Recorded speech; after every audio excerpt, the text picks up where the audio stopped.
All those who are holding tickets outside will get in as fast as they can. I'm speaking not to you, ladies and gentlemen, but I'm speaking to the crowd on the outside, who seem to be standing rather reluctant to come in, and we're going to start this very soon.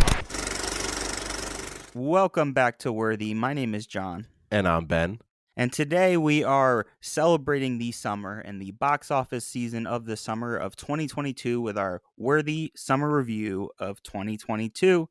And we wanted to make it a little extra special today by bringing on my right-hand lady, my co-pilot, the goose to my Maverick, my lovely girlfriend, Miss Jacqueline. Jacqueline, say hello to the world. Hello, audience. Hey, Jackie. And today we are going through the top 10 of the box office of the summer. We're going to break down our kind of thoughts on the films, if we've seen them or if we have not. We obviously won't talk too much about them.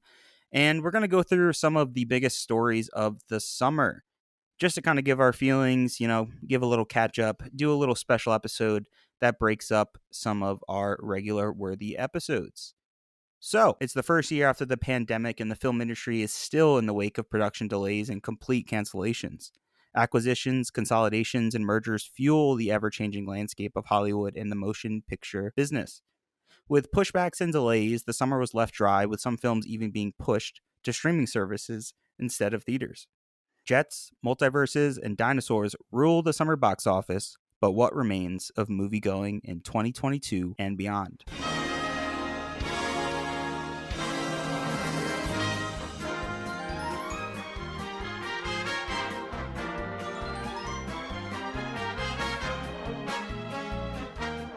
So I wanted to just jump off before we jump into all the top 10 of the summer and just talk about how has theater going been? How is the movie industry? How do you feel off the top, Ben? How did summer 22 go for you in terms of the movie going? Yeah, going back to the movies has been a great experience. I was looking through my AMC A-list, and I was like, wow, I felt like I've been to more movies than I have been, which I think just speaks to how good of an experience I have been having with going to the theaters. Like, the summer was kind of top heavy. I mean, it was really like back in May and June where I feel like a lot of the heavy hitters were really coming out. And so the July, August month was a little slow, but it was still a good time, good summer. I mean, the biggest story is obviously going to be Top Gun Maverick, but it was a great overall time. But I'm really more looking forward to this Oscar season because it feels like a very interesting race coming up. We have some films that we'll get to towards the end of this episode that I definitely want to make mention of. But what about you, John and Jackie? How was the summer box office for you? I agree. Yeah, I think the summer started off pretty hot with some bangerinos in the beginning, but then it kind of cooled off in the past, like let's say July and June. It's gotten a little slower lately. So yeah, I'm excited about what happened this summer, but also looking forward to more stuff coming out this fall. Yeah, I feel pretty similar. I mean, you're right, very much so with the beginning of the summer, just absolutely huge hits with Jurassic World Dominion and Doctor Strange and obviously Top Gun, which is just huge. And I think it really hit me in August where it was just so dead. And I think I saw someone doing a recap about even back in 2019, I think it was 9 films that released. New films were released in August.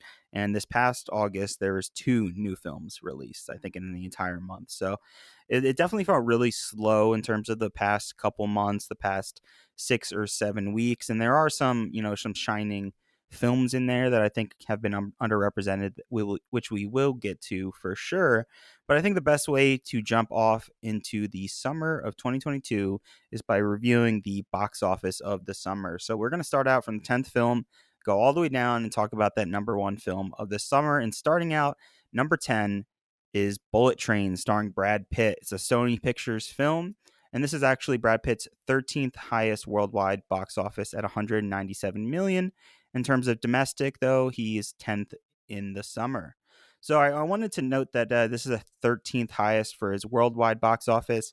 In terms of it being a very big action film from one of the creators of the John Wick series, with it being such a huge star behind it, I expected Bullet Train to be bigger than it was. And I did enjoy the movie. I think it was a fun romp with a bunch of assassins and a nonstop comedy ride, more so of a comedy than it felt more so than an action film. But I enjoyed it. What about you, Jackie? How do you feel about Bullet Train? I loved Bullet Train. I actually belly laughed while watching this movie, and I can't remember the last time that I've done that in theaters. And I actually just found out this week that it is originally a novel that was written back in 2013 or 2010. I think it's 2010, and I had no idea. So to see this, come to fruition as a film, I think it was really well done, and it was a lot of fun to watch. How about you, Ben? Yeah, this was one that I was really hyped for to go see. And we'll get to trailers would be kind of a theme, I think, for me for this summer. But I was really hyped based off the trailer. And going to the movie, I had a good time. It was kind of a lengthy movie. At least it felt like it, because there are some parts to me that drag just slightly. And I think that I didn't.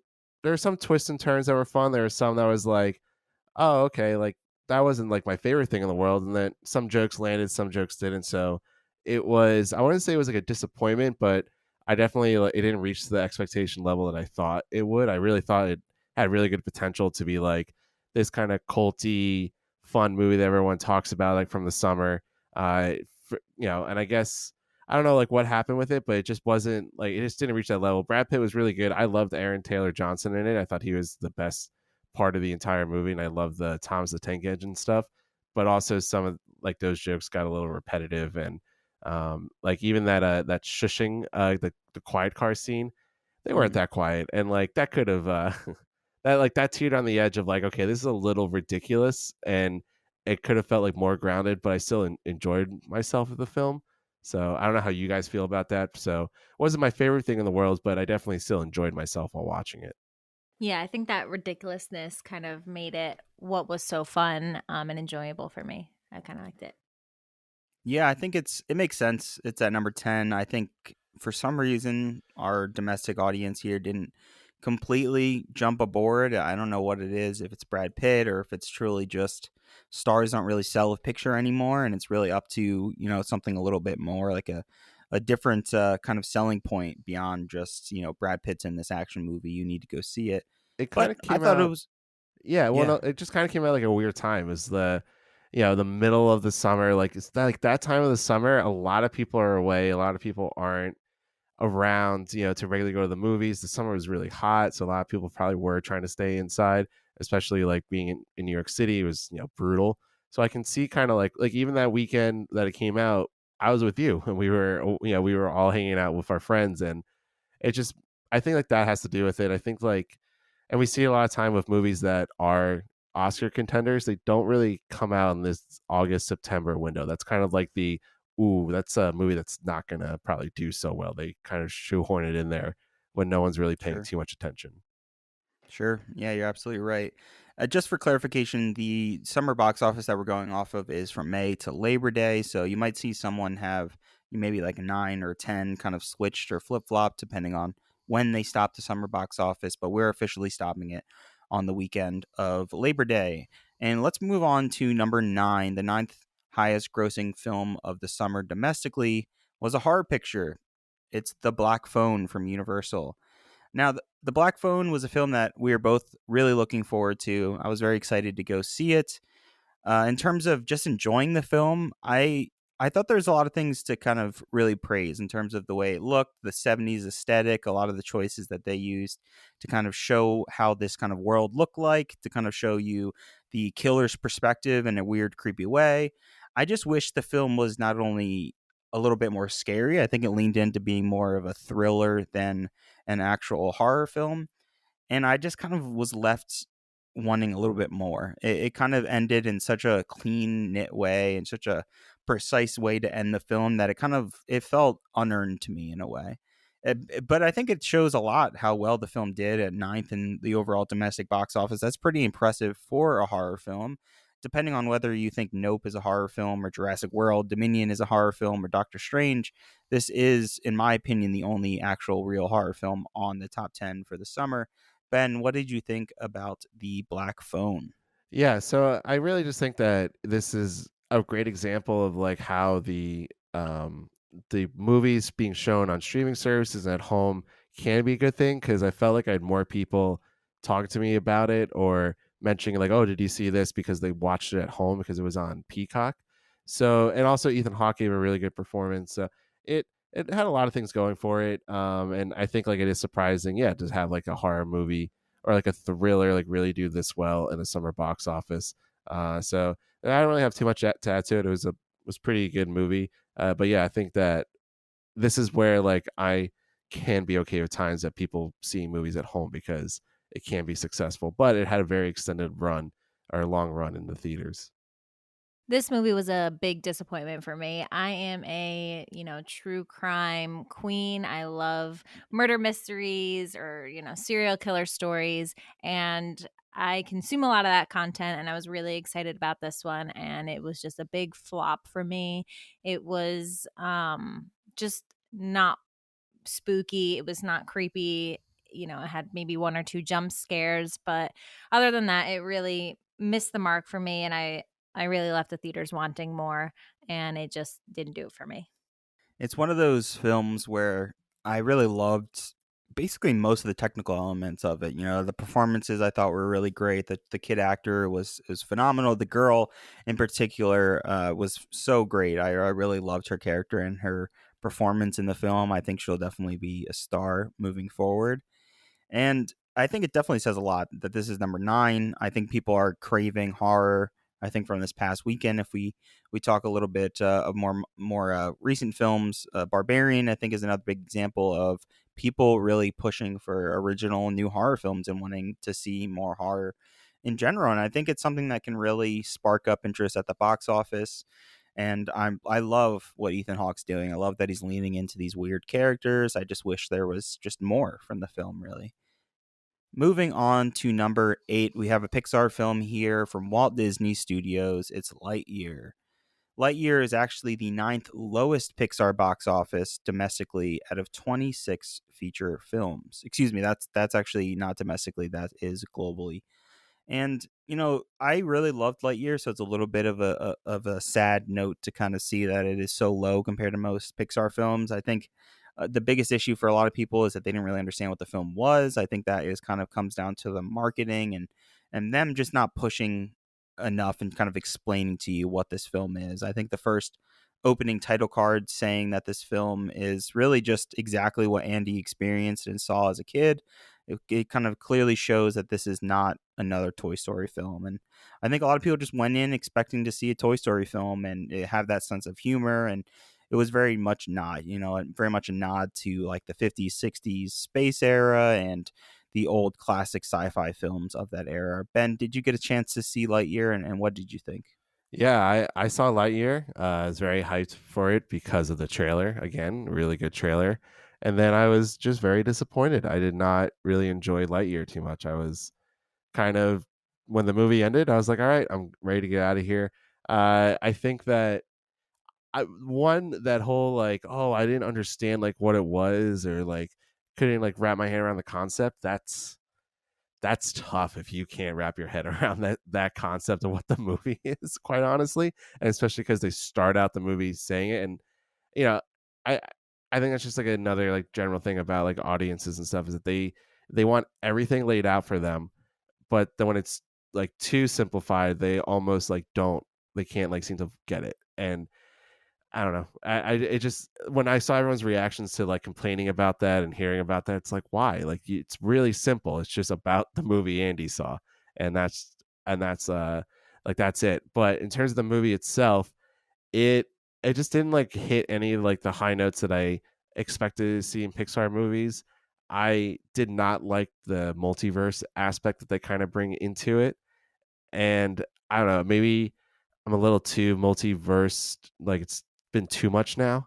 And it's only been like what, a year and a half that really big franchises have started using a multiverse, and already I'm kind of sick of it. So the fact that like it crept into a Pixar movie, and then when you also think about it, like, okay, so in the 1990s, like Andy, there was like multiverses being talked about then. Like I felt like it just doesn't line up for that time. So it would have been like cool if like they kind of try to make it more 90s-esque, you know what I mean? If like that was more the plot of it. But they didn't go for that this time. So it kind of fell really flat for me, and I'm not surprised that it's so low compared to other Pixar movies. I actually like this one. I thought it was cute, it was just a little corny in some regards, but I think that's exactly what I expected. I did shed a tear quietly while watching this film, but it I think people who didn't understand what it was going in, you needed to read the screen for the first title card that came up, and then you could very easily figure out what this movie was and what it was not. And I think people just come into Pixar films with a certain idea of what they want to see, and then when it, changes it up and is trying something new, some people don't vibe with that. Also, how Alrighty. disappointing is the Emperor Zurg thing? Like, he's such a great character in Toy Story 2, and then it's like, oh no, that's just Buzz, and he's older. Well, it's interesting that you say that because I mean, what they're doing in Toy Story 2 is fighting a toy, right? So it is opening such a big can of worms by like changing that character. But at the same time, like, does that change anything about Toy Story 2? To me, it doesn't. Not Well, at all. no, it doesn't. But like, I think that's the kind of the cool thing that Toy Story did was it embraced the content in the world, like the character of Woody.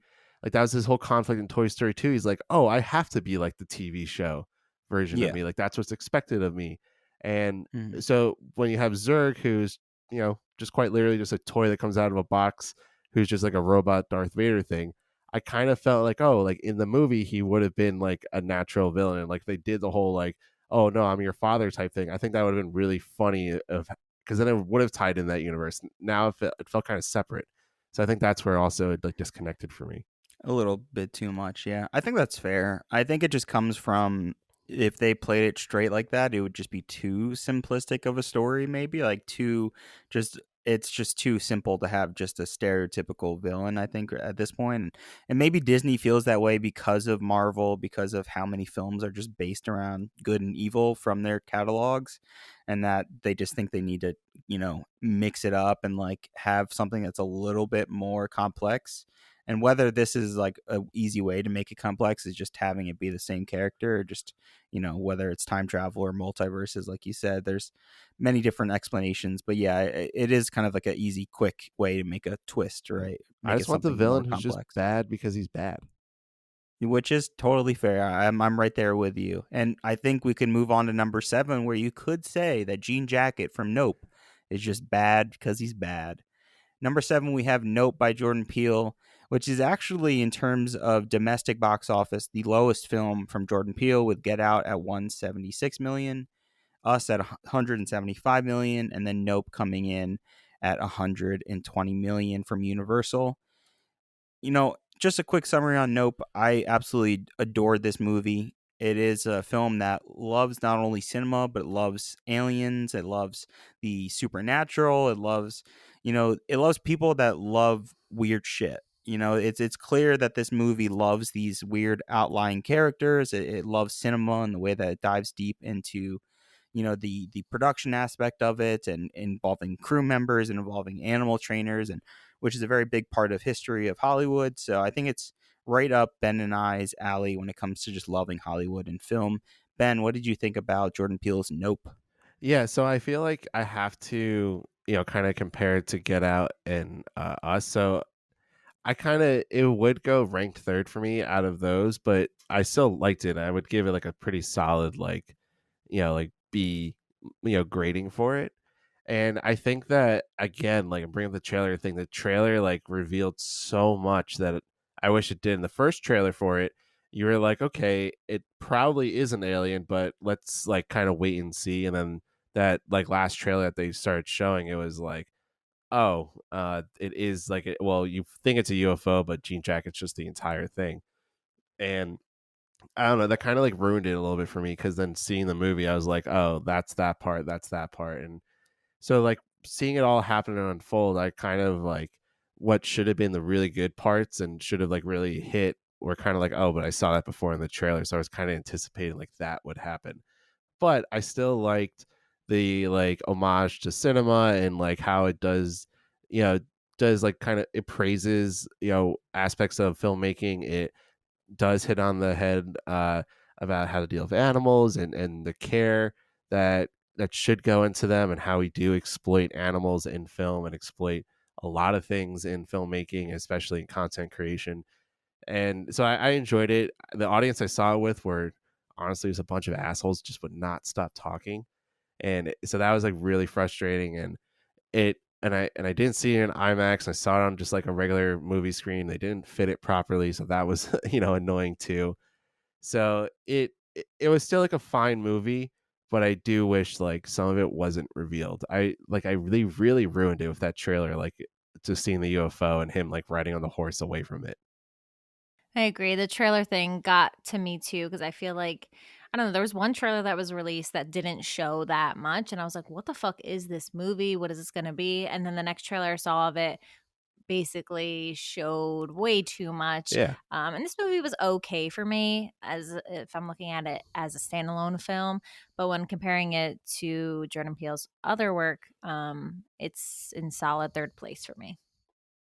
Alrighty, moving on to number 6, we have Baz Luhrmann's epic biopic Elvis, coming from Warner Brothers at 149 million. Ben, what did you think of Baz Luhrmann's Elvis? I absolutely loved it, and I think like this is going to be a movie that's going to be in Oscar contention. Austin Butler was definitely the highlight of the entire movie, and it feels like the Oscar could be going to him, but also I know Brendan Fraser and The Whale, a lot of praise going for there, so that seems like the race that's going to be, which will be great because we have two actors, that one that's very new to the scene, and we have one who's been around for a very long time and just hasn't been taken seriously. So we're gonna have this cool new like Oscar race. It's gonna feel a little fresh, and I really enjoyed it. I love the editing, the design. I think this is gonna get like a ton of like technical like nominations. Will it win? I mean, that's up for debate, but costume, makeup. I mean, it's gonna get a lot of that. I mean, cinematography maybe, but I kind of doubt it. But it has all the other aspects that make it fun, and it's Baz Luhrmann's kind of twist and take on it. The editing on this is great too. So yeah, I really enjoyed Elvis. I thought it was a fun time, and I now it's on HBO Max, and now everybody is seeing it who didn't go see it in the theaters, and it seems to be getting a pretty good reception. So I have high hopes for it come award season. I really enjoyed this movie. I am a huge Elvis fan. So this was a kind of movie that I felt you need to see in theaters just to get that whole experience. So I feel like people who are just watching it on demand are kind of missing out a little bit. But I thought this movie was a great time and it was just fun to watch. Visually, it was stunning, and Austin Butler is a daddy. Austin Butler was phenomenal as Elvis in Elvis. I really loved it.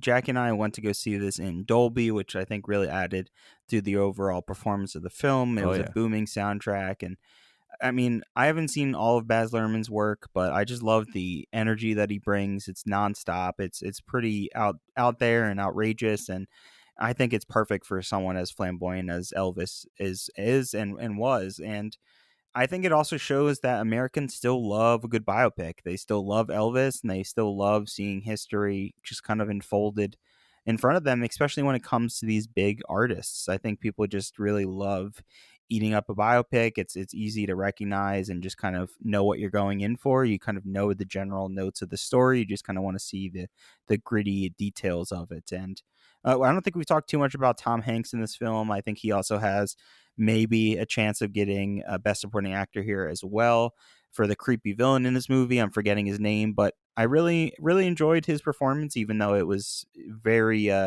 obviously just covered in tons of makeup. He looked very bizarre, but that's the character. That's kind of the look they're going for. I think it makes sense with how just villainous he was. So I really just enjoyed just a different role for him. He's played America's dad for such a long time. I'm ready for the villain turn from Tom Hanks. Yeah, 100%. Yeah, he really knocks it out of the park as Colonel Parker. It was kind of it was like a goofy performance, but it worked well. And I think I think this movie is gonna hold a lot of water come Oscar season. So we'll see what happens. Moving on to number 5. If you're wondering where the MCU was, here we are in the top 5. Coming at number 5 is Thor: Love and Thunder from Walt Disney Studios at $340 million. Thor: Love and Thunder outgrossed its more beloved predecessor, Thor: Ragnarok, on the domestic front at around $315 million. So one, I wanted to first note that people really love Thor Ragnarok. I think the general consensus is Thor Ragnarok and the third Thor film is still the best for a lot of people. I would probably agree with that, but I really enjoyed Thor Love and Thunder. I thought it was a fun little romp at the movie. I think it is exactly what its name was. It was filled with love, filled with thunder, and a bunch of laughs. You know, while it wasn't my favorite Thor movie, I think it was a little too just jam-packed, and I wish it took itself a little bit more seriously when it came to just really the level of drama and specifically with, and we've already spoiled so many of the movies here, but specifically with Jane Foster's character, I thought they could have taken her and handled it with a little bit more care and grace. And I know you love Natalie Portman, Ben, but tell me, what did you think of Thor: Love and Thunder? Yeah, so I was obviously very hyped for this movie to be coming out because I do love Natalie Portman so much. But this one was a very well documented COVID movie. This was made in the middle of the pandemic. I remember seeing the stories about Natalie Portman having to go down to Australia or New Zealand rather, and just like all the effort she had to go through. And that was like must have been the summer of 2020, middle of the pandemic when I was starting. So you can kind of tell like some of that was in this movie. It felt like there could have been more. And from what I've heard, they cut out a lot of stuff that they filmed. And this movie, it clocked in like an hour and 59 minutes. And I know some of the criticism of Marvel movies, they're too long, they're 2.5 hours. This movie could have used an extra 20 minutes. I think I would have added more. I wish they had done more with Christian Bale's character as Gore the God Butcher. Like he was really good, but I felt like there wasn't enough, and I didn't really love his whole like the ending to it. Like I don't know, it just wasn't enough. I wish I had seen, I guess, more God butchering and more of the battles than what we got. And I think Taika is like, I think his comedy went just it was a little too much. Like the goats thing was funny at first, but then it happened like 5 to 10 more times, and that's where I was just like, all right, this is too repetitive. The whole like Guardians of the Galaxy aspect, they should have like really kept that in. I thought there was a lot of interesting things they could have done with that, and they kind of were just like, yeah, here's the Guardians, and now they're gone.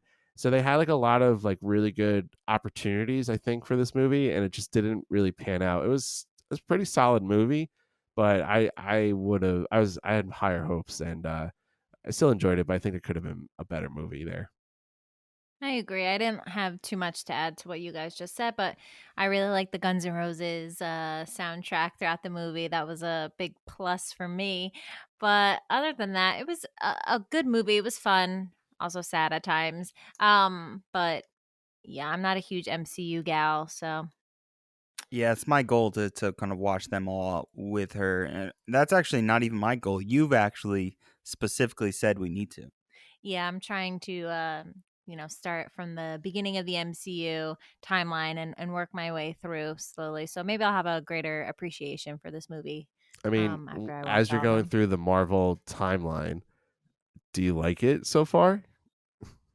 We haven't started yet, so Oh, I will get back to you you on haven't that. started it. I've seen most of them here and there, bits Yeah. and pieces, but never actually in the timeline order or anything like that. Yeah. I mean, I go to all the Marvel movies, and I think this is the appropriate time to like talk about this stuff. And I think the Marvel movies have brought a lot of great things, but I'm fatigued by it.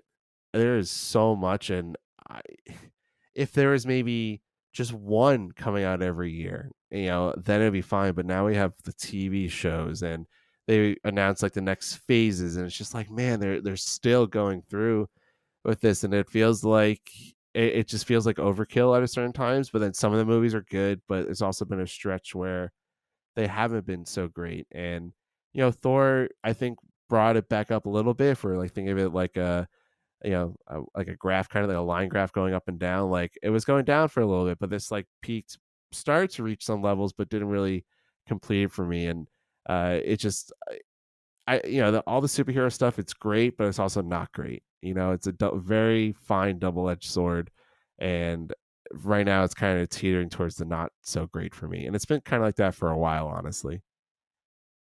Yeah, I think those are all fair criticisms. I think they're adding tons of money and revenue to the film industry. I love that. I love superheroes, so I'm going to be there for every single one just simply because I love the Marvel universe and I love these characters, and it's like truly awe-inspiring to see them bring them to life. But I totally feel that way. I totally understand why you feel that way, and why it feels kind of so oversaturated. I think that really comes from the TV landscape and how it's kind of really hard to really get away from Marvel at times. I think if we were just talking about Marvel without all of the TV shows, we'd be like, yeah, like I remember Doctor Strange clearly. I don't have to think about the Miss Marvel or She-Hulk and all these other shows and think about how they connect and it all webs together. It's becoming very complicated. So that's why I think for me personally, I'm like, I want more movies that have less to do with each other. I just want more original takes. Just take a certain genre of film and just like run with it. If the character works and you can blend it all seamlessly, I'm down. I'm down for that. Yeah, and like these movies all hit the same beats at the same exact time throughout their runtime, and it's just starting to like be like like the problem that I have, and with just original thought in film. Like, yeah, there's some original ideas, but a lot of this is based off the comic books, which is fine.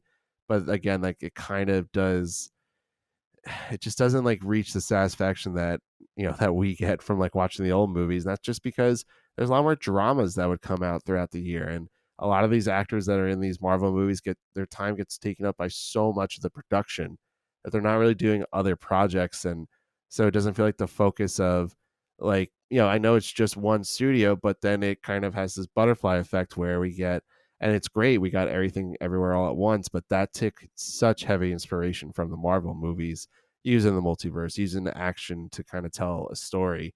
And I just wonder, when are we going to be able to calm down from this? Like, we got to have action, got to be like big, flashy things, and we can kind of ground ourselves into more serious dramas. And but that's just kind of my old soul kind of seeping out right there. Absolutely. Yeah. And let's move on to number 4, and that is The Minions: The Rise of Gru from Universal at 360 million domestically. TikTok trends of young moviegoers wearing suits in groups to see Minions in theaters was a huge thing for this film. It's one of the weirdest things that I think has come to the film industry this year. I think not even just this summer. The fact that this became a cultural phenomenon is, I think, only credited to just Minions as a meme. I think just these weird green banana loving characters have become people's like favorite thing to make fun of, to make fun of anything really. I think they're just such a bizarre, weird character that like you don't even need to know any sort of language. You don't need to be any sort of age to understand what kind of humor we're going for here. I think it was just kind of fascinating that this got so many young people to go out, and even if it was just for a bit, just to even for film a TikTok, the amount of people that were buying tickets just to go see this movie, I think is pretty interesting. Whether it's good or not, I know a lot of people talked about how this kind of ruined their just time out with their family. They're just trying to take their kids to go see a fun family movie, and then it got filled with these tween TikTokers who are just yelling and screaming at the screen. So there's definitely a lot of good and a lot of bad that comes out of this. Ben, what do you think about this weird TikTok trend? And if you got to see Minions: The Rise of Gru, what did you think? Are these the same parents who bring their kids to movies so that they don't have to babysit and the kids just run around screaming like little assholes? Because that's kind of my issue with it. And honestly, like, so what if people are showing up wearing suits and having a good time with it? People go to the Rocky Horror Picture Show and dress up. I know it's like a very extreme example, but it's like some movies, they have these kind of like followings to it where just embrace it. Like, if people are going to the movies just to wear suits and have fun while watching it, sorry that that you took your kid and like they're part of a cultural thing. Like, don't take them to the movie, take them to something else, take them to freaking Jurassic World, because that, I don't know. But like, to me, like, I didn't see the movie because I really had no interest in it, but I was totally okay with the TikTok trend. And I think that anything to get people to go back to the movies, make it a community thing, is phenomenal. And all the boomers who are bitching, complaining, can go back to their little boomer holes and just shut up. Agreed. Absolutely agreed with that. Yeah, I thought it was cute. I mean, I liked seeing all the memes coming out of it, all the little videos of, even like high schoolers I saw with their friends, getting dressed up and painted up and going. It just made it fun. I didn't see it, and I would like to see it, just as a fun little thing to sit down and watch. That's easy on the mind. Yeah, I mean, it is a weird thing where as long as they're not completely disrupting the movie, I'm for it. I think a lot of people just poo-poo the movie theaters because they went once and they had a bad experience, or they think that every single time they go, someone's going to be on their phone, someone's going to be yelling and screaming, or whatever it may be. And I think that is such a small minority of moviegoers, and I think it happens a lot during summer more so than other times, just because people are not in school, they have more time, and they just are simply probably trying to just hook up with a guy or girl that's in a movie theater. So there is a mix of kind of emotions here for me, because as long as they're not really disrupting it, but I really don't think that many people are. I think it was just a fun little bit that they could do.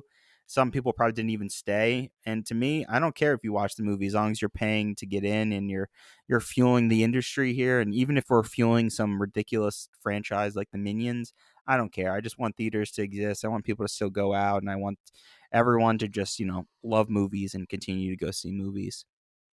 And speaking of loving movies and or having bad experiences at movies, let's go to number 3, and that is Jurassic World Dominion from Universal as well at 375 million. So I'll go into a little goofy little story here. Jackie and a couple other people of our friends of ours were excited. I love the Jurassic Park franchise. While Jurassic World's not my favorite, I think what they were trying is an interesting new take and kind of expanding it from just California Walt Disney to huge Walt Disney World in Florida. I think it's an interesting idea. I don't think I really loved Jurassic World or Jurassic World Fallen Kingdom, but I think they're kind of hated on a little bit too much for me. But in terms of Jurassic World Dominion, I was excited just to see another Jurassic movie, just another movie with some of the old characters coming back. Like, there's a lot of potential you can just do. And I love Jurassic Park. It's still my favorite. It's one of my favorite movies of all time. And I was so excited to watch this. And we're sitting down. I have my popcorn, my soda. I'm all ready. And the movie just starts. And I knew immediately something was wrong. Looking at the screen, everything's completely blurry. And you're like, oh, okay, they just need to focus the projector or something like that. They were playing the 3D version of Jurassic World Dominion in Adobe showing in New York. And this is the 34th Street New York theater. This is a huge, huge theater that has tons of business coming to, and they were completely playing the wrong film. And this went through all the trailers. It was completely fine. It wasn't until the film started playing that everything was a mess. Everything was in 3D. The whole opening montage was being played in 3D. Finally, people are leaving, causing a huge mess. It was almost a completely sold out theater. People were so pissed. And the manager of the Regal comes in and he's like, I'm so sorry, guys. Like, the movie is not in 3D. And he's saying this all while the movie is behind him playing in 3D. Like, it's too late at this point for him to say that it will not be played in 3D. Even the opening title card comes up and it's still in 3D. It's not until we're in a couple more minutes after that where they physically focus the screen and then tell us that it's going to be fine the rest of the movie. So at that point, I was so annoyed and angry that we just left. You got my refunds, got the money back, and we just left. I didn't completely disarm the entire franchise or this whole film. We went back, we watched it, and it was awful. I think this is the worst Jurassic Park film out of any of them. I haven't even seen the animated show on Netflix, but I imagine that has to be better than this movie. I truly hated this film. Almost everything about it was pretty pretty offensive to me. I think just what they did with the original characters was just so pathetic. It was so low effort. It was like they were really trying to emulate what Marvel does with their quips and their just rapid pace editing, and it was just ugly as well. I think the original Jurassic Park is one of the most like beautiful films that uses a mixture of CGI and practical effects, and on and on and on with how great that film looks. And this film was just an absolute mess in terms of the story, in terms of what they were trying to do. They're like jamming new characters in, an absolute mess. Overall, if we're looking in terms of box office, Jurassic World comes at 1, Jurassic World Fallen Kingdom is at 2, and then we have Jurassic World Dominion at number 3. So it's still getting a lot of people out. A lot of people are going to the theaters. It's still drumming up a lot of interest. But for me, this was by far the worst Jurassic Park, Jurassic World film in the entire series. Ben, did you get a chance to watch Jurassic World Dominion? And if so, what did you think? Yeah, so I actually watched this the other day. Well, I half watched it, I should say, because roommate had it on, and I was, we were casually watching. I was doing like other things, and it was just so boring. It was bad. I honestly like anything after the original Jurassic Park movie has just been meh to me, and I don't really love the Jurassic Park franchise, I think, as much as other people do. And yeah, this movie it was like, let's just go to 20 different places and not establish anything, and let's just have all these random scenes and all these random characters and bring this person back and da da da. It just didn't work. Obviously people go to see it because Jurassic Park, and everybody loves the original, and they everyone loves dinosaurs, but it was pretty bad, pretty pathetic, honestly, to me. But it got people into the movie theater, so I don't know, maybe I'm the one in the wrong here. No, absolutely not. This movie was a flop and a half for me. I don't really care for the Jurassic World movies, whatever, Jurassic Park movies. But this movie made me lose respect for Chris Pratt as an actor. So fucking corny, bad, and the writing could have been done by my third grade students. Absolute fire from Miss Jacquelina over here. I like I said, I ranted about how much I hated this movie. There's so many reasons why I hate this movie in terms of just disrespecting the original cast. But I really think the most frustrating thing about this film is Universal, which is crazy because we were just praising how we loved this trend of TikTok, but Universal marketed this film as this big, like, end of the world thing. We've been waiting for these dinosaurs to break out. We had Fallen Kingdom happen, and it sets up a third film in this trilogy to be this huge apocalyptic end of the world. Dinosaurs are everywhere. They're in theme parks. They're at the circus. They're literally at your campgrounds. They're literally everywhere.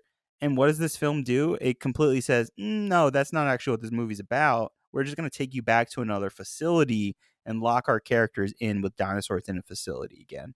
It's like, okay, so literally every other film that we've seen so far, you're just going to do it again? Okay, but then why did you lie to me? Why did your trailer specifically say that this is going to be different, that this is going to be open world, that this is going to be nonstop around globing trotting experience? And it wasn't. It was just a straight up lie by the marketing, a lie of a complete disrespect to its fan base.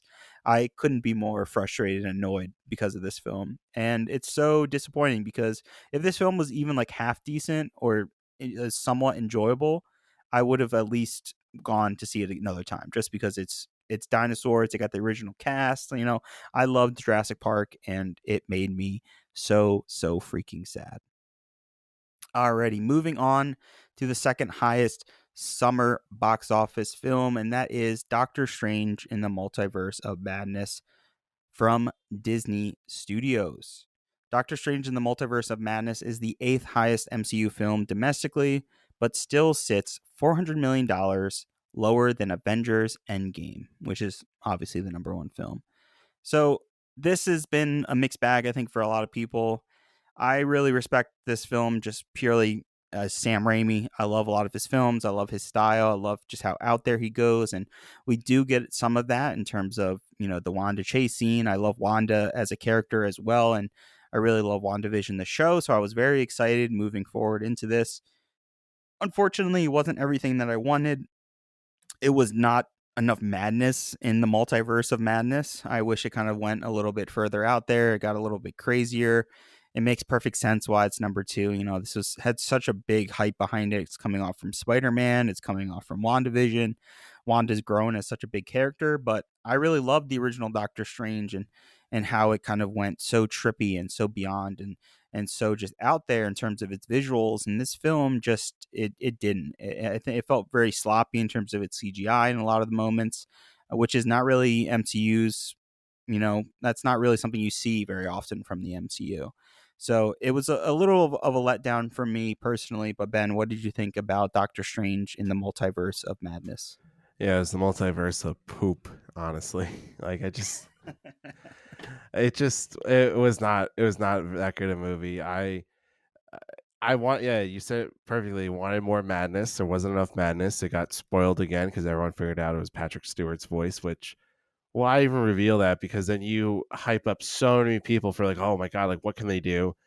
And then the biggest thing was John Krasinski, who it's great. John Krasinski's great, but it just like, so what? Like it just, who cared almost after a certain point. And it just, I thought it'd be way crazier.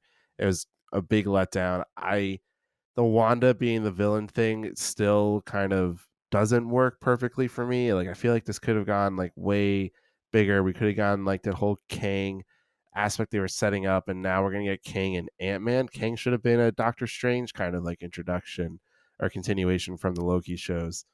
So I'm actually kind of surprised that this stayed at number 2, because it was at number 1 for a long time. This came out beginning of May, and so the fact that it stayed, I don't know. I guess maybe everyone was so hyped about it, and then they didn't want to go see Thor because it just didn't reach up to that much, to the hype and the level of expectations I think people had for it. So it was my favorite thing by any stretch. I like Thor more, and I like the original Doctor Strange.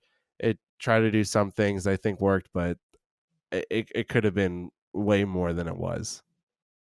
I like this one. If I'm going to be honest, I don't know if I've ever seen the original Doctor Strange. Don't come for me, audience.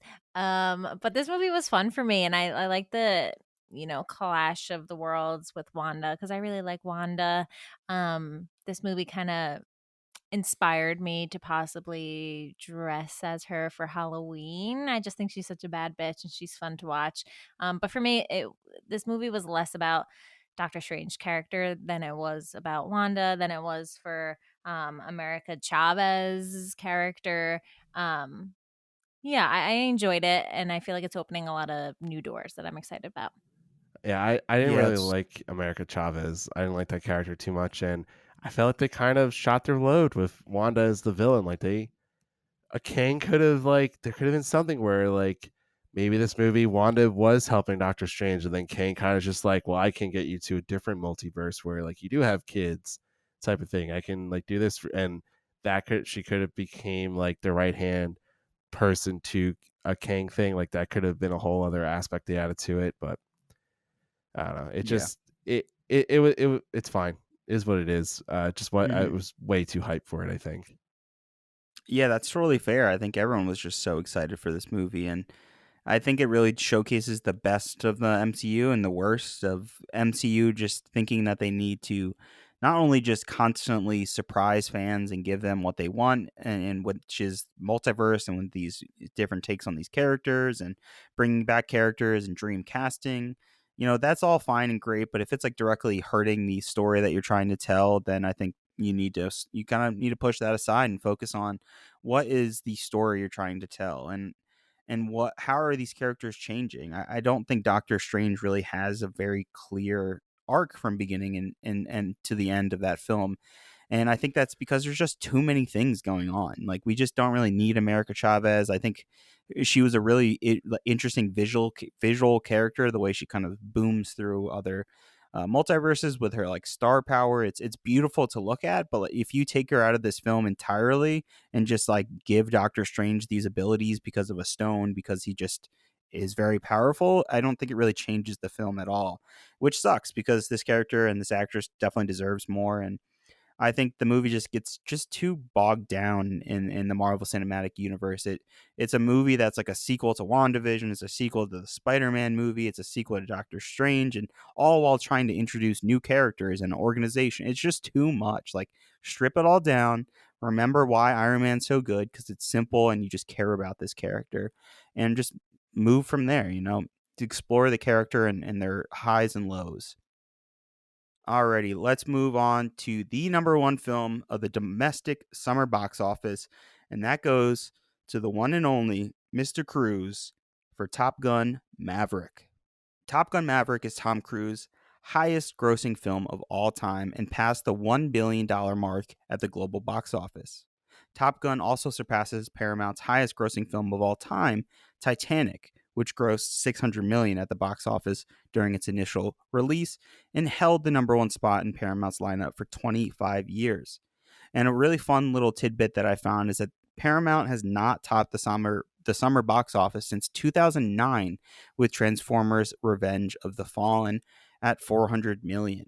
So not only have we seen over the past over a little bit more than a decade, we've seen how much the box office has grown in terms of the 700 million that Top Gun's earned domestically. And we just see how much Paramount has kind of dominated the box office this year. It's been really phenomenal. And I want to jump off with Top Gun because I think there's a lot to say about the actual movie itself. But I want to jump off and just talk about why this movie is so successful. Why is it so popular? Why do Americans in particular just love Top Gun Maverick? Ben, do you have anything? Do you see a nugget in the air why people love this movie so much? I think it definitely played into the nostalgia factor of the original one, and it does just enough where it seems different and it seems new and original, but it still pays homage to the original in many ways. And there's plenty of time that happened in between the movies. What, like 40 years? Is that 30 years that in between the movies? It's somewhere in between there. So there's enough time that passed where it's like, oh yeah, we love Top Gun. We love how this all looks, and the stunts, the way they shot the movie. I think everyone knowing that the actors had to film it themselves while flying the jets themselves was like, oh my God, now I really have to see this. And it was like a cool new, it didn't like break ground in terms of cinematography, but it did some really cool things with cinematography and approach to filmmaking. So I think that could have been a reason why for it. And I think just people really enjoy a good, military movie. John, you asked why did this movie pop off? And I have two words: Miles Teller. He is amazing in this movie. I mean, I've been a fan of him for a long time, but it was really nice to see him in kind of a more serious movie as a lead character. And he was just fantastic. And I think he brought a lot of life to this franchise. And his abs. He's got beautiful abs. He's got beautiful abs. He's interesting because he's an actor that has been around now for like probably over a decade, and he's just done some films here and there that I think people kind of remember him for, but specifically, this is a shame that I'm blanking on this name. The drumming film Whiplash? by yes, thank you, Whiplash by Damien Chazelle, which I mean, it's an amazing performance. It's absolutely worthy of a Best Actor nom, and even for that film entirely, it's quite wonderful. But Miles Teller he's an interesting guy, and it's exciting to see where his career can kind of go from here, especially how much love he's gotten off of Top Gun. But I've been thinking about that question that I posed a lot, and I think there's a couple things to it. And I think this film it's so popular, and I don't think it's really because people love Top Gun that much. I think Top Gun, the original, is one of those films that has kind of stayed in the zeitgeist of pop culture, and it's not because the film itself.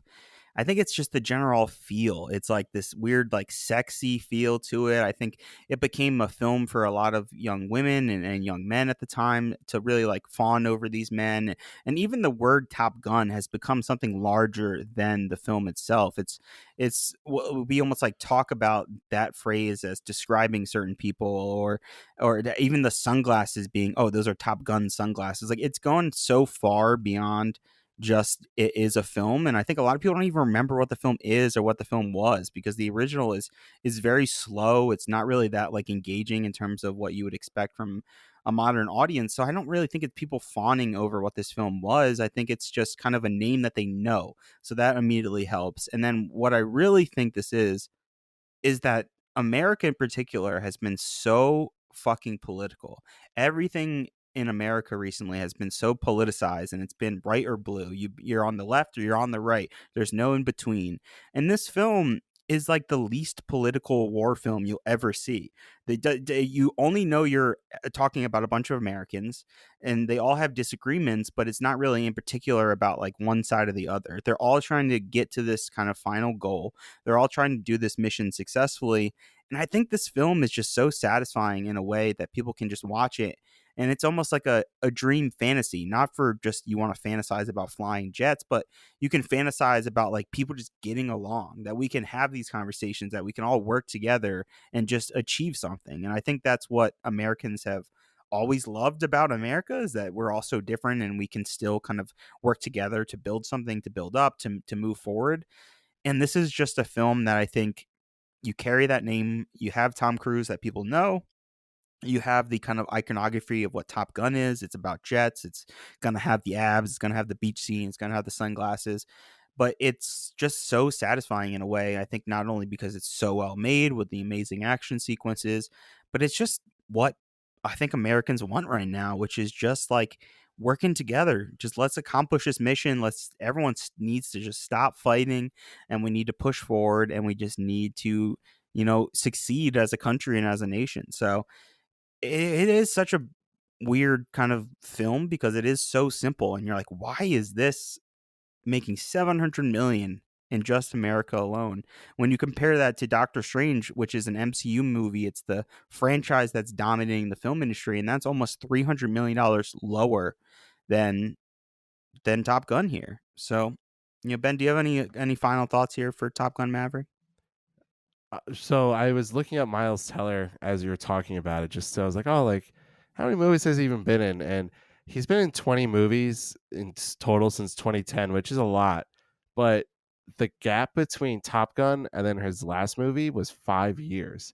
So which is kind of shocking, like that he had a 5-year gap and he was still, he was still like relevant. I know like he was working on Top Gun like during the time like this movie was worked on before the pandemic at times. So so I thought that was like fascinating to see.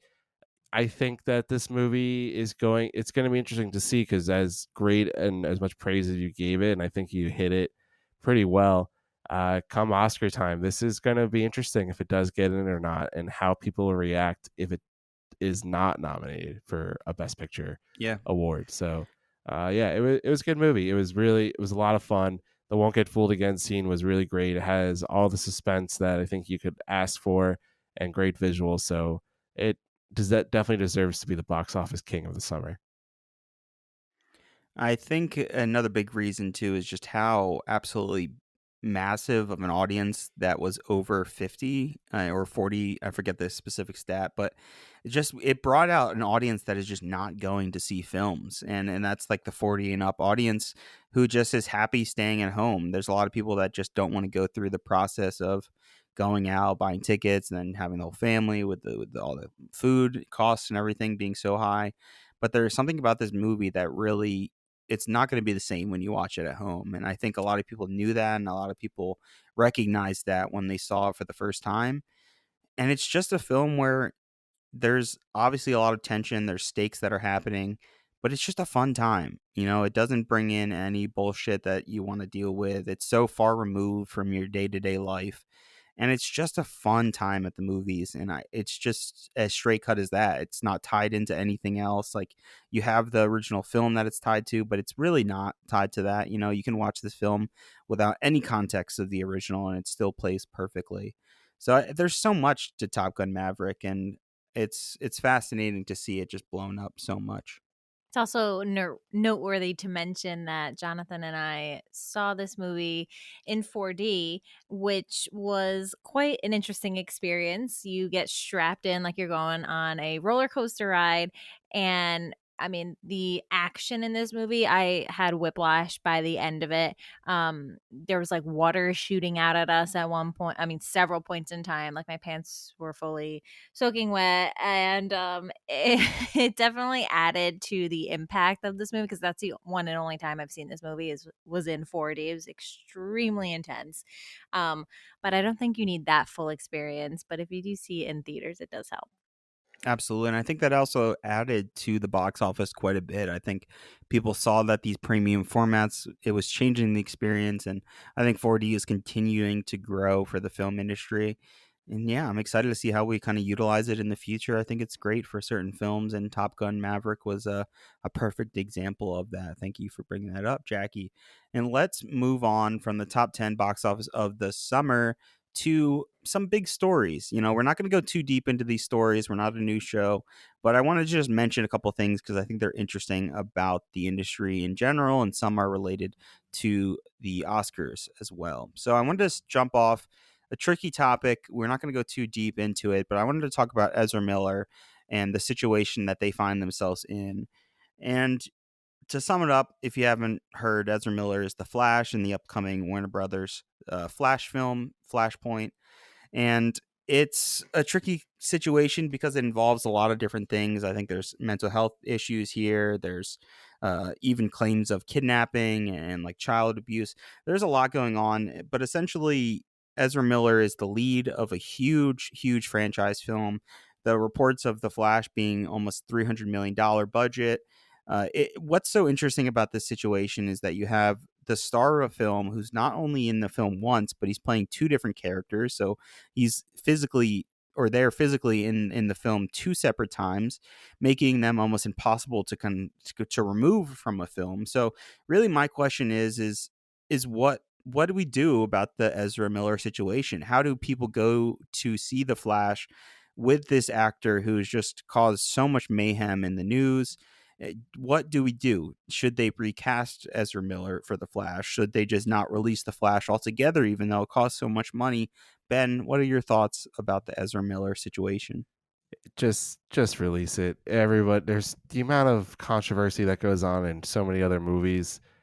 People are just going to go see it. I mean, I'm not saying I'm advocating for Ezra Miller or whatever, but I mean, we talked about this when we were recording our West Side Story episode. Like Ansel Elgort, like they just totally got away with like an entire controversy because they waited it out. So I don't know. I really don't think there's really a right answer to this. Just release the movie. DC is flailing as is, so there's really like not any hope for me that's like, oh, this movie's gonna save DC films. If anything, it's just gonna be like, oh, here's another convoluted DC film that doesn't really know what it's trying to do, and it kind of just creates more chaos than anything else. So the public side of it is just, unfortunately, it is what it is because we've allowed it to be, because we've allowed so many other actors to kind of get away with their shit. It just happens that this has just been a very public, manic thing that's been going on. So I really don't know what else you could really make of it.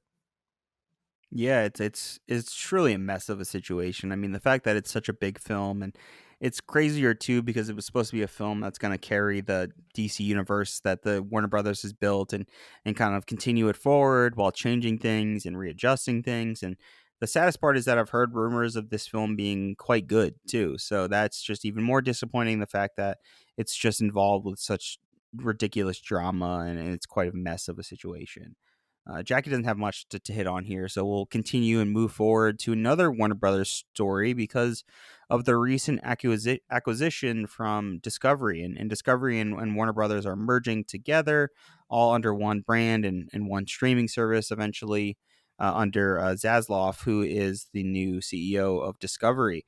And due to his new reign as the king of Discovery and Warner Brothers, he axed a Warner Brothers film that is also a DC film, and that is Batgirl.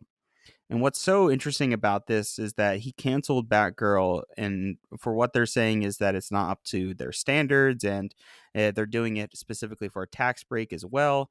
It seems like Zaslav wants to refocus their entire structure and DC universe, and to be something that's a little more clear cut and high quality. I think what comes down to this particular topic is that, for me personally, it's very wrong to really cancel a film like this overall. I think there's so many people that have spent time, effort, and now not only are you canceling their work from ever being seen, whether it's even released online on a streaming service or VOD, you're completely removing any option for anyone to ever see this film and see someone's work.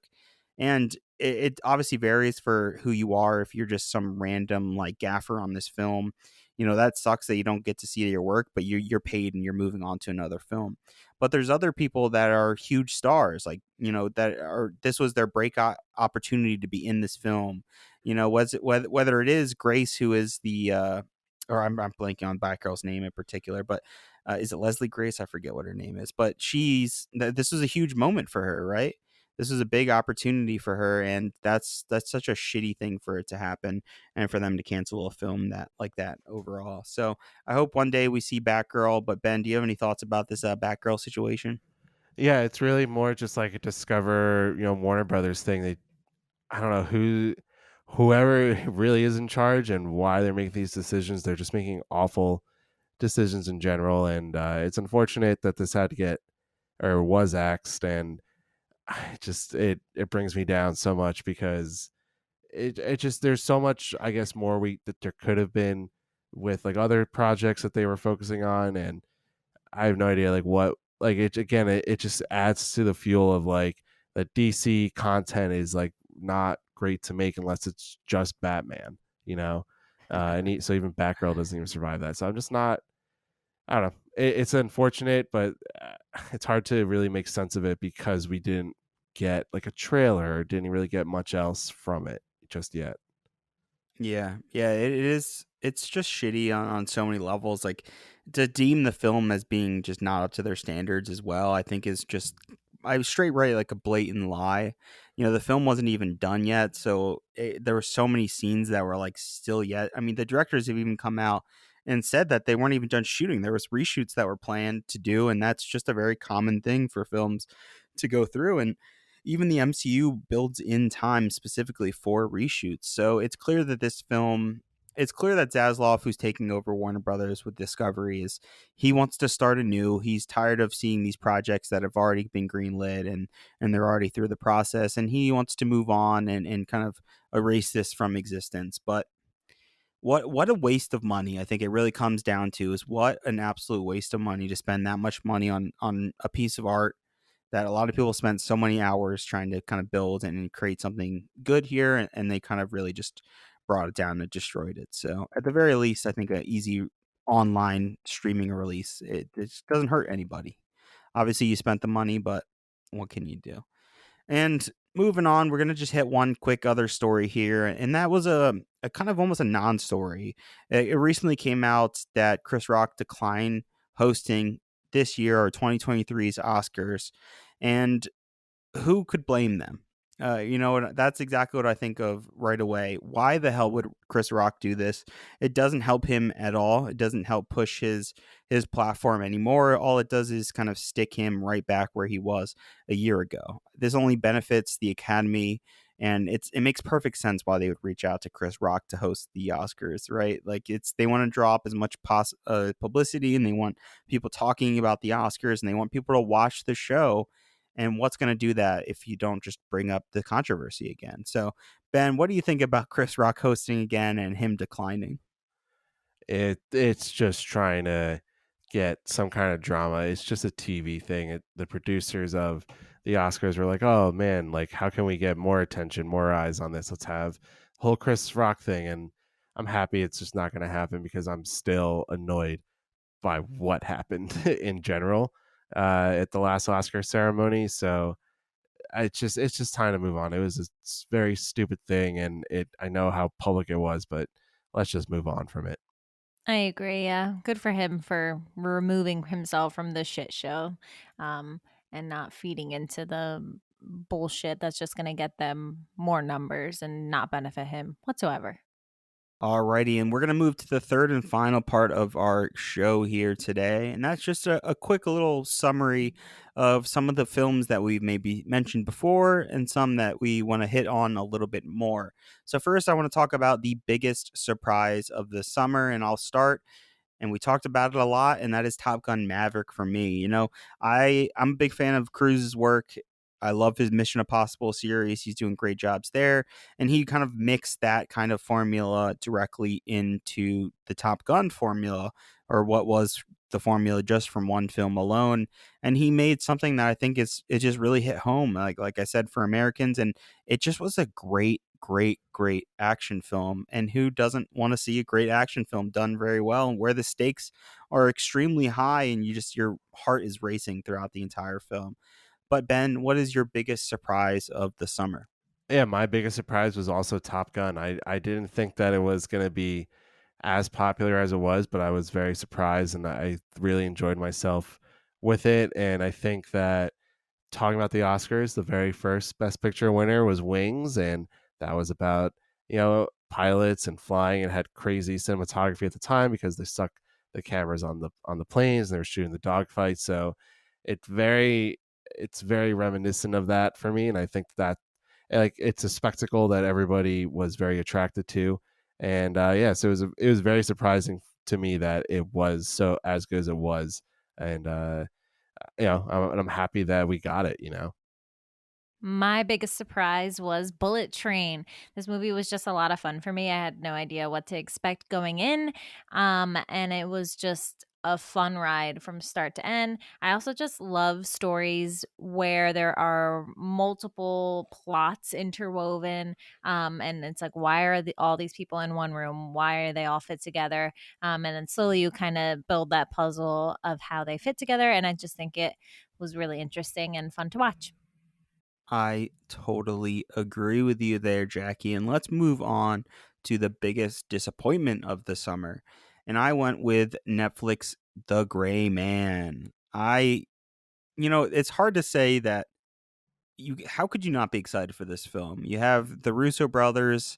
They've come off the Avengers. It's the biggest movie of all time. They did such a great job with, forming what we know as the MCU now.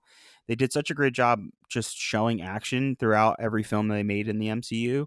So why wouldn't I be excited for Netflix's most expensive movie of all time, starring two of the biggest actors out right now, Chris Evans and Ryan Gosling, and one of the biggest female stars, Anna de Armas. Like, this movie was just perfectly set up for me to love, and it was atrocious. This movie, an action film should never be boring, and this movie is so boring throughout the entire film.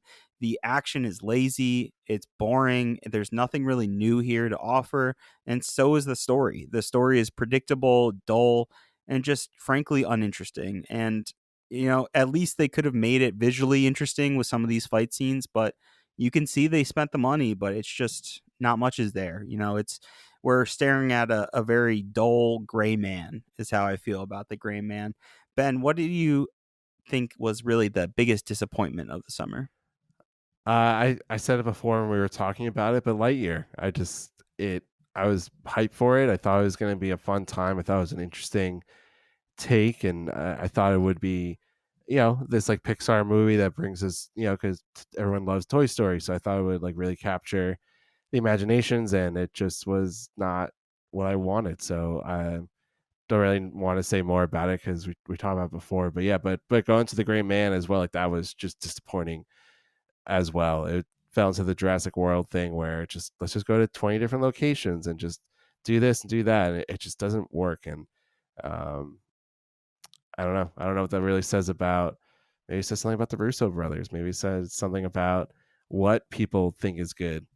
People just want to have so much going on and so much happening, and maybe you should ground yourself. Maybe you should, not have so much visually going on. Yeah, originally I was going to say that Jurassic was my biggest disappointment, but I retracted that because I did not have any expectations for the movie. I did not expect too much there. So my biggest disappointment of the summer was The Black Phone. Again, like I said, I am a huge consumer of, spooky content, true crime content, and this movie was just a huge miss for me. The setting of the movie in the 70s, it's prime content, prime possibilities for, serial killer slash, creepy guy snatching young boys off the street. And it just led up to a big fat nothing for me, and it was very disappointing. Yeah, I was quite disappointed in that movie. Not that degree, but yeah, I wish it was just better, especially with just, who we had behind the camera and who was in front of the camera with Ethan Hawke killing that lead performance. I just wish we knew more about his damn character. Okay? And all I will say about the Black Phone is that if you're going to leave his character being so unknown the way they do in that film, then don't kill him. Okay? Don't kill him. And if they bring him back for another movie, it won't make any sense, but they could because the movie did so well. But just give me more then. Just give me more about this character. Let's move on to another topic here, which is the favorite film of the summer. I will start off. I didn't talk too much about Nope because I wanted to save it. You guys both said this is his worst film or your least favorite of Jordan Peele. This is my favorite Jordan Peele film. I think it is phenomenal. I think it shows he's grown as a director. It's not as one note as Get Out is. You know, Get Out is an amazing film. It's very well executed. It's so well written to even be able to write a film about race relations in that way and make it like schlocky and about horror and about, you know, body horror essentially. I think is phenomenal. It's amazing.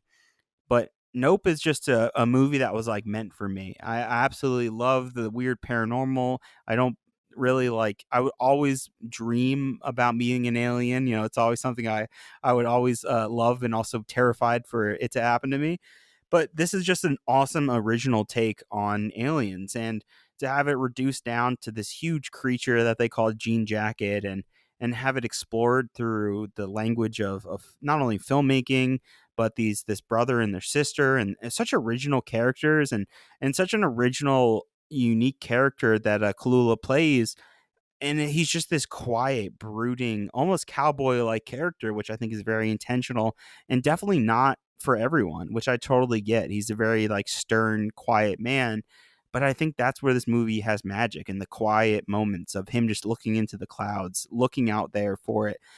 And I think this movie has a lot to say about the entertainment industry. I think it has a lot to say just about what people call, quote, content these days. I think people just pick things up, chew it out, spit it out, and just move on to the next thing without really thinking about what they even watched. And I think Nope does a lot to not only kind of talk and expand on that feeling, but it also talks about spectacle and animal. There's just so much to this movie, and I think it's a lot deeper than even a lot of people think. And I just absolutely loved it. I mean, I haven't even talked about the technical elements, which is how beautiful this movie looks. The night for day, just the amazing, or the day for night aspect of it, and the amazing cinematography. I absolutely loved Nope. But Ben, what is your favorite film of the summer? So I will say I had kind of a tough time picking one because nothing really like jumped out to me, but I really did like Bodies, which was towards the end of the summer, and it was just another like really fun A24 movie. It had the horror or the thriller aspects of it that I really enjoyed.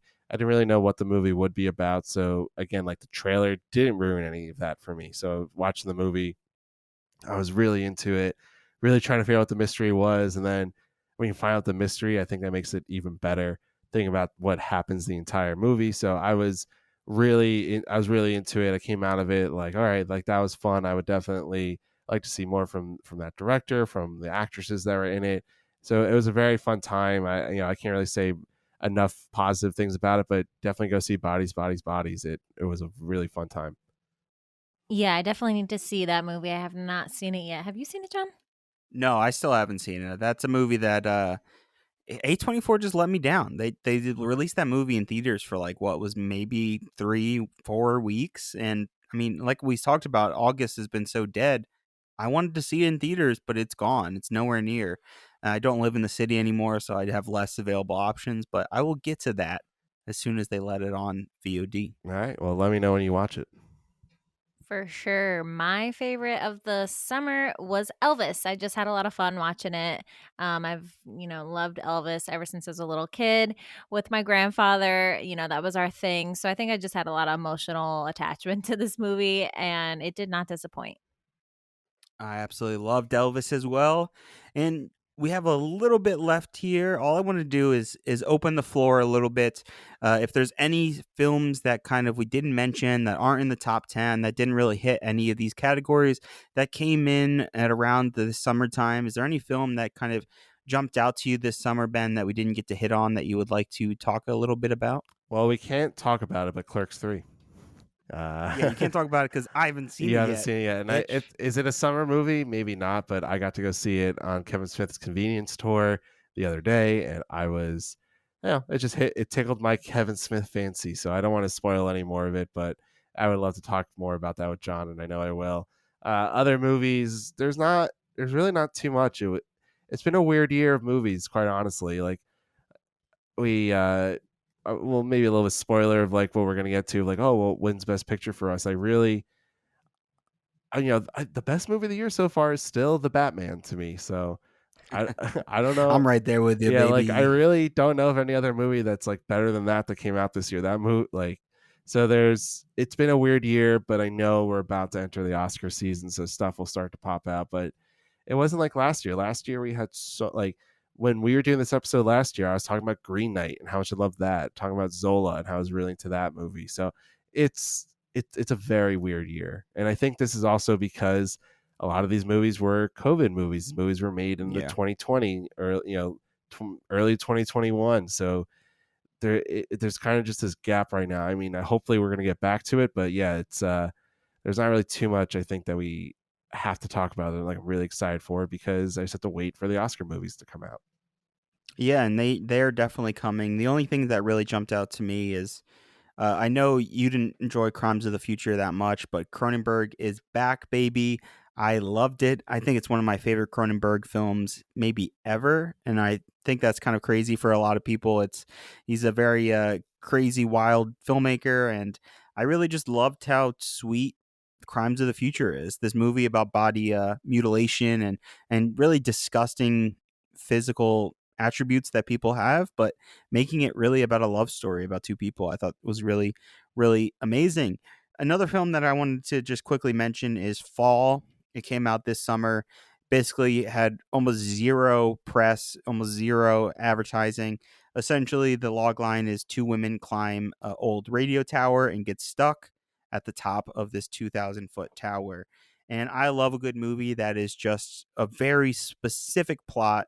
You're stuck in one location, and I thought they did a hell of a job of making this look really realistic. It really felt like they were so high up in the air. I don't think I've been so anxious and uncomfortable in a movie theater since Fall, maybe ever. It may be my most like uncomfortable movie viewing experience ever. Whether that's good or bad, I think is up to the viewer, but I'm looking for any sort of feeling when I go to the movies. So good or bad, I'm having a good time. The last thing I want to mention, and another film that I want to mention, is another fuck you to Disney because they didn't release Prey in theaters. Prey is the second best Predator movie after the original. It is phenomenal. It looks beautiful. It was shot beautiful with some great performances and some very unknown actors that are there, some first time actors, and just a hell of a Predator movie. This is exactly what us fans of Predator have always wanted. Just take this new character and let him go against a new threat. And I loved it. The fact that I couldn't see this in the movie theaters was a crime against theater goers. Alrighty, before we finish this summer review of the box office and the summer films, I wanted to just throw it out there, open up the question, what will win Best Picture right now? Obviously, we haven't seen a ton of movies. The Academy and the award season is coming, and we'll certainly be covering that here at Worthy.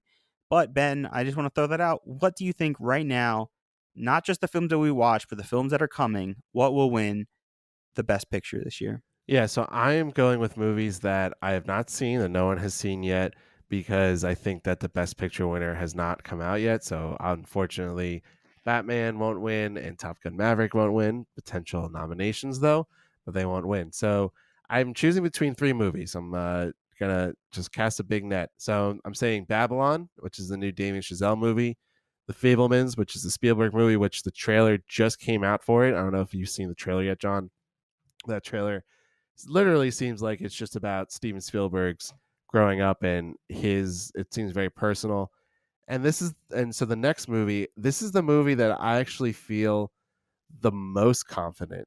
And I say that because I think Babylon and The Fablemans, as it seems like they're going to be like homages to filmmaking and old Hollywood and Babylon, and I think that it's going to have like a lot of appeal. But I think Blonde, there's something about this Marilyn Monroe movie that's coming out that I think is going to be surprising. It got a 14-minute standing ovation, for whatever that's worth, at the Venice Film Festival. And I would just not be so shocked if, because we get this biopic about probably the most iconic old Hollywood actress, probably just actress in general, Marilyn Monroe. Her tragedy is supposed to get very dark, very revealing. It's NC-17 rated, so I think that I just would not be shocked if we're talking about Blonde as the next Best Picture winner. So throwing it out there, I'm going to put my weight behind it now. That's before even seeing the movie. I just won't be shocked if that is what happens. Yeah, I'm really looking forward to seeing that movie. I think my current Best Picture prediction is the Bob's Burger movie.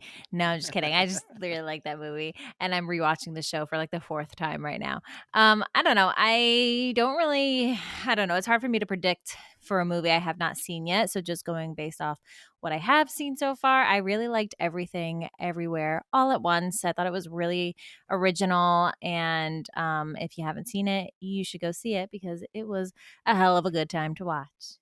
Yeah, what an amazing film, and it really should be nominated for many, many things. Best Actress and even Best Supporting Actor. I would even go far as saying, and definitely Best Picture. Will it get any of those nominations? Maybe one, Best Actress. But speaking of Blonde, I think she's almost a lock for Best Actress. I'm going that far and saying that she wins the Best Actress award this year for Blonde. I don't think that movie has a chance in hell winning Best Picture, and I think it's specifically because of one reason. And I haven't seen the film yet. Obviously, it just premiered at I think Venice Film Festival, but I heard the film has very little dialogue at all. I heard it's a very kind of artsy, just like kind of almost like a carousel of images from her life, like trying to best capture who this woman was by just showing moments and just kind of spurts of life that she had throughout her career and what Boo-hoo. the ups and downs kind of defined her. And yeah, boo-hoo. I just think it's going to be way too out there for a lot of people, and I think that even includes a lot of the Academy members as well. I think it's going to be too weird. I'm just predicting it now. It's going to be too out there.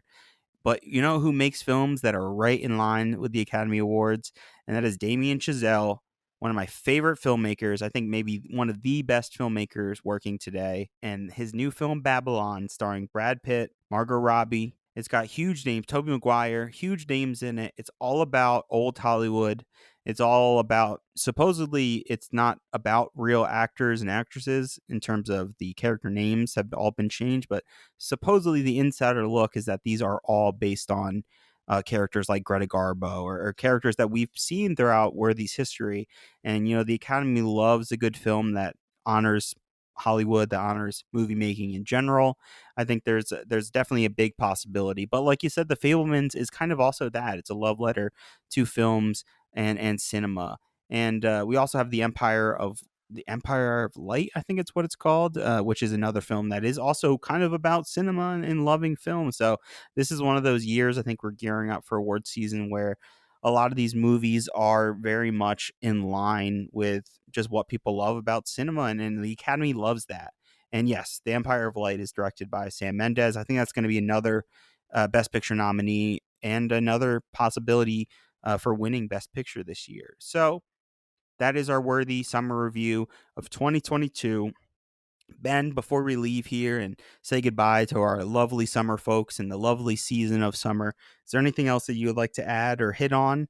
Maybe anything that's coming out later this year? Anything you want to talk about? No, I think that again, like I kind of have to wait and see how the award season does fall out. We're about to get into my favorite part of the year, so I'm very excited. We're also going to see some cool, I think, horror suspense coming out as well. So I'm very interested for that. I think I just want to take the last, couple seconds to say, fuck trailers. Trailers ruin everything about movies nowadays. I think that we should have very just minimalistic things. I think we should just go into movie theaters. They should just say, hey, on September, 10th, they're going to come out with this, and that's it. And that's all you get to know. And you don't know anything about the plot or anything else. Just say like, hey, here's going to be the movie, and that's it. Because trailers and all these movies ruin everything. So that's my little rant. Stop showing trailers. That's a little extreme. I will say that. I don't want no more trailers.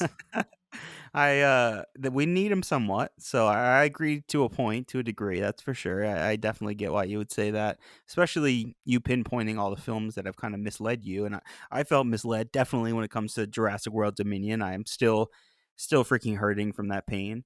But I think that's a great way to kind of cap off on the particular episode here. But I want to say a wonderful thank you to my beautiful girlfriend here, Jackie, who's hopped on her first ever podcast in general, not just our worthy episode here. I'm so thankful she's here to join us as well. And she has been my co-pilot for a lot of movie watching over the past 5 years. So I just want to give a big shout out and let Miss Jacqueline finish the podcast here for us.